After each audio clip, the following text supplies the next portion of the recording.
Wrong, wrong, wrong. You are doing it wrong.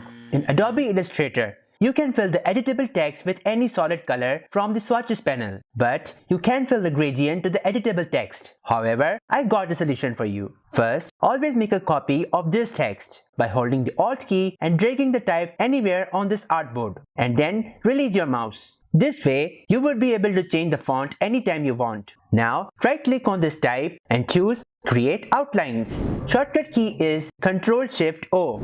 You see, this is no more editable because it is now a vector object. Now, simply go to the Swatches panel and apply any of these gradients. Press G on your keyboard to enable the gradient tool. Change the direction of gradient any way you want. If you want to change the font, simply select the editable text and change the font. Let's say Chiffon Basic. Then repeat the same process to apply the gradient to the text. Subscribe now for more amazing graphic design tips and tricks.